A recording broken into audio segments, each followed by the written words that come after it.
Hi guys, welcome back to my channel. It's mukbang time. We have prawn rolls, prawn spring rolls. We have mussels. We have fish fillet, and we have stir fry, sayote, and we have fried rice. Kain tayo.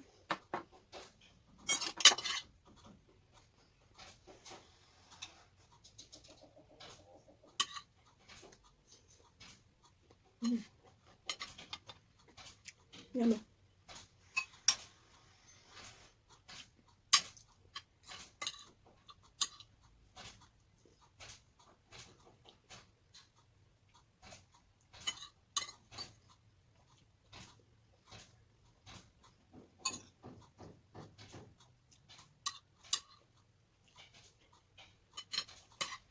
So others in the elevators are now limited to 2 occupants. Normally on a weekday, well over 10,000 people pass through these gates. On some recent days, the numbers have been well below 100. When you take a walk in the corridors, you see virtually nobody. Cafes are shuttered, conference rooms are closed, and the places where ambassadors and officials used to brief reporters are silent. While there's just a skeleton UN staff working, the number of cleaning crews has been increased. It's possible that the glass, steel and marble here has never gleamed this much. In the neighbourhood around the UN, where many diplomats and officials live, life is slowly returning to normal. From Monday, with new COVID-19 rules, many shops and businesses across New York City can reopen for the first time. But inside the UN, things will remain closed. This is the main visitors' lobby. It's almost teeming with people, and I'm the only person here. Normally there are diplomats from all over the world. It's a melting pot. If that's the problem, it could become a fresh incubator for the virus. The Secretary-General, Antonio Guterres, has ordered that a phased reopening of the complex won't start until August at the earliest. James Bayes, Al Jazeera, at the United Nations. Yemen's UAE-backed southern separatists have seized full control of the island of Socotra. The Southern Transitional Council says it's also deposed the governor of the island. But Yemen's Saudi-backed government is calling it a coup. It's the latest move from the separatist group, which wants to see a sovereign state in southern Yemen, as Hashim Al-Raf reports. Celebrating their new military gain, forces loyal to the self-styled Southern Transitional Council, or STC, took full control of Socotra. The archipelago is located in the Arabian Sea, overlooking vital oil and gas shipping routes through the Gulf of Aden, Bab el-Mandeb, and the Red Sea. This is a major victory for the UAE-backed separatists who took over the city of Aden 2 years ago and further expanded their influence by announcing self-rule in the south in April. By seizing Socotra, the STC moves closer towards achieving their goal, breaking away from the north and reinstating the Republic of South Yemen that existed until 1990, when it was united with the north. The internationally recognized government of President Abdullah Mansour Hadi condemned the action by the STC as a coup. Based in Saudi Arabia, Hadi and his allies feel betrayed by their hosts in Riyadh. What happened in Socotra is an occupation by the Saudis and the Emiratis. I call on the government to resign and seek another honest partner. 5 years ago, Saudi Arabia and the UAE launched a major military campaign in Yemen. Their stated goal was to defeat the Houthis, a Shia rebel group that seized the capital Sanaa in 2014. The Saudis and the Emiratis accused Iran of using the Houthis to destabilize the region, but the campaign soon turned into a humanitarian disaster. Thousands of civilians were killed, millions faced food shortages. The UN considers Yemen the worst humanitarian crisis in the world. Now that the separatists have captured Socotra, they are likely to turn their attention to the provinces of Shabwa, Hadramaut and Al-Mahra, the last areas in the south under the control of Hadi's loyalists. The latest developments are likely to undermine the UN's efforts to end the war in Yemen and start political talks between warring factions. The country now is more divided than ever, raising fears among its people of a prolonged conflict, more casualties and more suffering. Hashim Al Jazeera. Libya's UN-recognized government has warned Egypt that any move to interfere in its internal affairs would be seen as a blatant declaration of war. On Saturday, Egyptian President Abdel Fattah al-Sisi said he'd ordered his army to step in if Libya's strategic city of Sirte is attacked. But Egypt's foreign minister says his country backs a political solution to the conflict. Sirte is under the control of Libyan warlord Khalifa Haftar, but the Turkish-backed GNA forces have been advancing for several weeks. Malik Trainer is in Misrata with more on the reaction from Libya's internationally recognized government. Several GNA officials have responded to President Abdel Fattah al-Sisi's remarks on Saturday. Khalid al-Misri, thus the Speaker of the High State Council, has denounced al-Sisi's remarks, calling them a violation to Libyan sovereignty. The GNA military commander who I spoke to a little while ago said that their forces are adamant and they will enter Sirte. Now it's important to note that these are forces that know the territory of Sirte very well.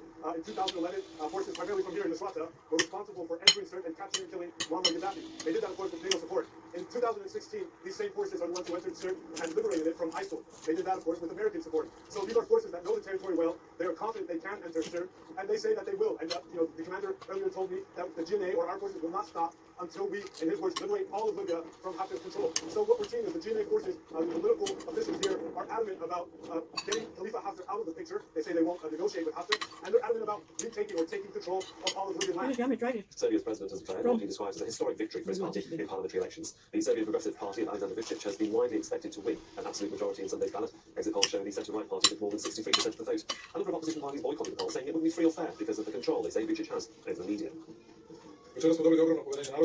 We want the greatest confidence from the people tonight, the biggest ever in Serbia, in times when a few believe we can do it. This is also a warning from our voters to be even more responsible and much more diligent, and to get the best results for our people. Still ahead here on Al Jazeera, how Israel's political balancing act is affecting its plan to start annexing parts of the occupied West Bank. And Saudi Arabia announces a crackdown on TV piracy, which could impact their takeover bid for English football club Newcastle United. Those stories after the break.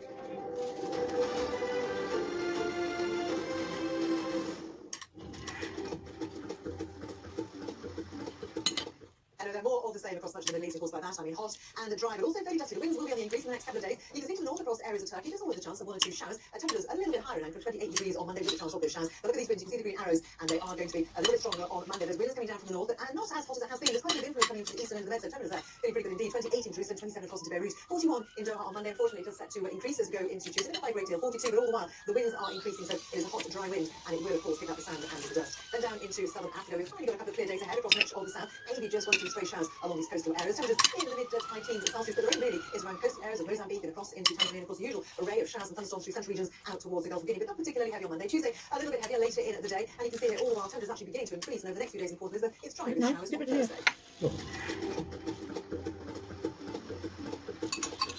In uncertain and isolating times, the listening post cuts through the noise. You can look on another side of the story and also have the information around the outbreak, but the misinformation. The listening post on Al Jazeera.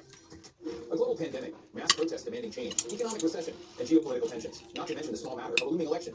Join me, Steve Clemens, in conversation with leading voices on the bottom line. Your weekly take on U.S. politics and society on Al Jazeera.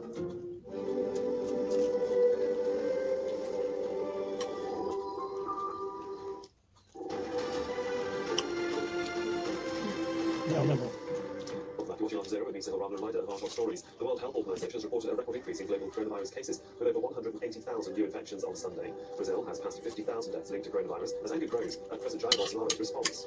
And Yemen's UAE-supported southern separatists have seized control of the island of Socotra. The Southern Transitional Council says it's taken over government facilities and defamed the government. The other Saudi-backed government is calling it a coup. And Libya's UN-recognized government has warned Egypt that any move to interfere in its internal affairs will be seen as a blatant declaration of war. On Saturday, Egyptian President Abdel Fattah el-Sisi said his country had a legitimate right to intervene, but Egypt's foreign minister says his country backs a political solution to the conflict. Israel is a few days away from beginning to annex nearly a third of the occupied West Bank. But as the July 1st start date is set by the Prime Minister Benjamin Netanyahu, it approaches, a workable plan remains unclear. The US is backing the annexation if Netanyahu can reach agreement with his coalition partner Benny Gantz. Harry Fawcett reports. Benjamin Netanyahu's plans for annexation have already been delayed and was told to slow down by the White House after the unveiling of the Trump plan in January. Now they're being complicated by the differences with his former rival, now coalition partner Benny Gantz, who's called for coordination not just with the US, but also with Arab neighbours. The Trump plan envisages Israel annexing 30% of the occupied West Bank, with a future Palestinian state given Israeli territory elsewhere. Israeli officials predict various options in the media. One is to begin with some or all of the major illegal settlement blocks, Ariel, Male Adumim, and the Etzion block near Bethlehem. The mayor of Efrat, within the Etzion block, argues for moving quickly and taking what's been put on the table by the US administration. And I think Prime Minister Netanyahu understands it. You can't postpone such an opportunity relying that there will be a better one in the future, because I don't recall ever in the past having such an opportunity. I don't think he'll get it at this time. A second option, though fraught with risk given Jordan's vehement opposition to any annexation, would be to begin with the Jordan Valley. Israel says it needs a defined and defensible eastern border here, but it has economic interests too. 11,000 Israeli settlers live in the illegal Jordan Valley settlements using disproportionate water allocation for year-round agriculture. 85% of the land is off limits to Palestinians. And it's here in the Jordan Valley that Benjamin Netanyahu is finding some of the staunchest opposition to his plans for annexation to the Trump plan as a whole, and it's coming from powerful settler leaders here. They're lobbying against annexation based on the Trump plan because it means agreeing in principle to a Palestinian state. If the meaning of extending sovereignty is to get a Palestinian state, we say no thank you. We It's give too up dry our with that sovereignty. vinegar. We keep living as we are right now out of national responsibility, because a Palestinian state would endanger the existence of the state of Israel. I'm full. Perhaps the least likely option of all, the one still floating in the Netanyahu-friendly newspaper, would be to start with 15 so-called enclave settlements. These would be small Israeli islands within the Trump plan's Palestinian state. The Palestinian leadership, the precise nature of the first step doesn't matter. Any annexation is illegal and must be stopped. What we hope is that Israel should not continue to be above international law. What we hope is that really Israel should feel the heat of international pressure. For any of the options to happen, first the United States says Gantz and Netanyahu need to agree, potentially giving Gantz some leverage in his argument against the Iran movement. But Netanyahu has leverage of his own in the form of rising poll numbers. If Gantz started with Greek annexation, he could simply engineer another round of elections. Harry Fawcett, Al Jazeera, in the occupied West Bank. US President Donald Trump says he would consider meeting Israel despite his administration's campaign to oust him from leadership. Trump made the comments to US news site Axios. He says he's having second thoughts about his decision to recognize opposition leader Juan Guaido as the legitimate president of Venezuela. Trump says he's turned down previous opportunities to meet with Yes, you can. Trump's decision to hold a campaign rally against the advice of medical experts is coming under growing criticism. At least 6 members of the US president's campaign staff tested positive for coronavirus before the gathering began. And ahead of his tell-all book released former National Security Advisor John Bolton repeated his allegation that the president is more focused on re-election than public health, as my panel reports. After a federal court ruled his book's publication could go ahead, John Bolton was once again in the spotlight. The book's National Security Advisor will be released to the general public on Tuesday. Among the statements critical of his former boss, there are obstruction of justice as a way of life in the White House. A view, he says, was shared with others in the president's inner circle. Look, these were things that I could see some evidence of, and they bothered me greatly. Members on both sides of the aisle in Congress remain sharply critical of Bolton, whose refusal to give evidence in impeachment proceedings, and his apparent willingness to profit from his criticism. Thank you for watching. John Bolton is a Bye. political